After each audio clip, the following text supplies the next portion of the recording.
America. It's a beacon to the rest of the world. And not just for our system of government, but for how it makes people feel inside.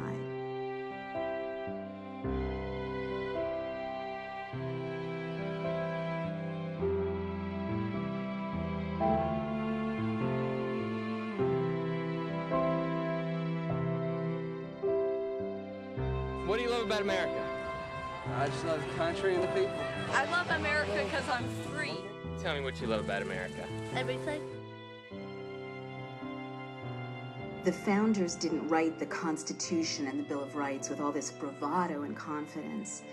They wrote those documents in fear. They had come, or their families had, from places where people they knew were hung for speaking up for their rights. Reading the Constitution, there were moments where I really felt the presence of, the fragility and the beauty that was in that original dream of this country being founded in this way, and that incredible hope that went into those documents, and I almost felt around me the protection that those documents give me and my children, very personally. And then I felt them threatened.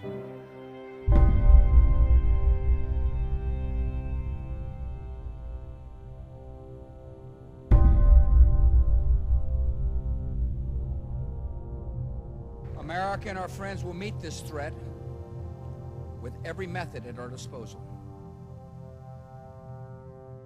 FBI, police, open up!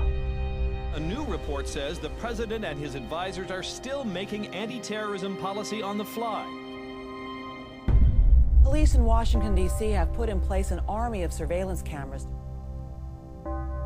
There was a request from the White House as to the possibility of replacing all the United States attorneys. Well, we don't torture people. No, let me say that again to you. We don't torture people. Preventing mass terror will be the responsibilities of presidents far into the future.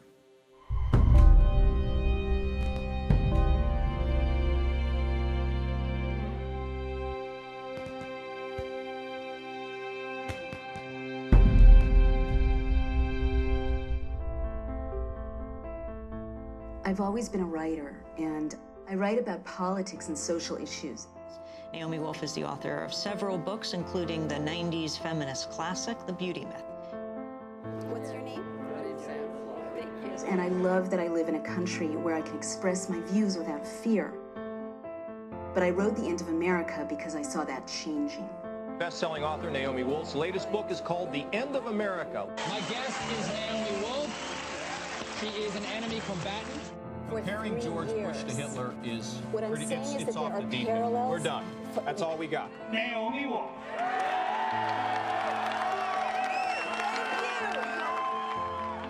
I started having conversations around the country, talking with people at town meetings. One dimension, which is very popular to say. The state is legalizing torture. This is becoming a police state. They carried out terrorist attacks. Yeah, I'm actually familiar with some. Oh, geez, yeah.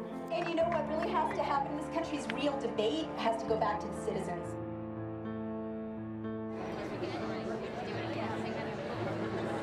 Traveling around America to warn people of this threat, I felt so strongly how each of us has a role to play in standing up for the Constitution. And I was really moved at how people from every walk of life wanted to stand up and fight.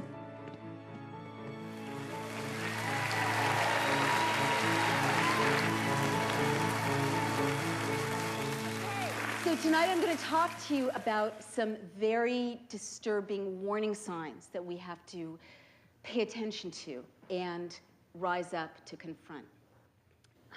I wrote this book in a kind of desperate heat and haste last year because of an emergency I saw that we were facing. I have this friend. She and I often talk about news events together. And we would talk about the Bush administration and things that were happening, and she kept saying, they did this in Germany. They did this in Germany. And at first really I have to tell you, I thought that this was crazy talk, you know, so extreme and so out there, and, right? And I really dismissed it. And she didn't drop it. She kept saying they did this in Germany. Finally, she sat me down and she put a stack of books in front of me and she pretty much said, read. And I started to read. And as I read, literally my hair stood on end because sound bites and images and phrases were leaping off the pages and were current in the discourse around us. Little echoes from things like Homeland, the Department of Homeland Security. It used to be called domestic security, right? Homeland, Heimat, is a word that became current in National Socialist discourse in about 1931-32. The National Socialists pioneered the practice of unloading the war dead off of trains in the darkness of night so people wouldn't know the extent of the war dead. The media couldn't take pictures. This administration has also unloaded the war dead from Iraq off the planes in the middle of the night, a departure from practice. Blackwater, there was a paramilitary organization called Schwarze Wasser. And I realized from my reading that intently, strategically, systematically, a small group of people set out to undermine the Constitution, opening the door for the horror to come. And so what became so clear to me from my reading is that Germany in those years wouldn't have looked so different from today. I mean, we, tend to think, oh, Nazi Germany, it's like a Leni Riefenstahl film. But in fact, Germany in 1930, 31, 32 had gay rights organizations and human rights organizations and feminist organizations. It had celebrities. It had all kinds of newspapers, all kinds of debate, all kinds of dissent. It was a modern state. I didn't stop with Germany. I started to read about Stalin's Russia and Mussolini's Italy. East Germany in the 50s. Czechoslovakia in the 60s, Pinochet's coup in Chile in 73, and the Chinese crackdown on the democracy protesters at the end of the 80s. The same things recur again and again and again. Little subversions of people's rights, little constitutional changes. And I saw that the great dictators learned from one another what was essentially a blueprint for closing down an open society. And then it became clear to me that this blueprint is simple. It consists of 10 steps, 10 clear steps. And then what became so chillingly clear to me is that these 10 steps are in place in the United States today. Fear is the most devastating of all the threats we can have in a democracy. The language of fear will cause ordinary, decent people to do things that's not in their character.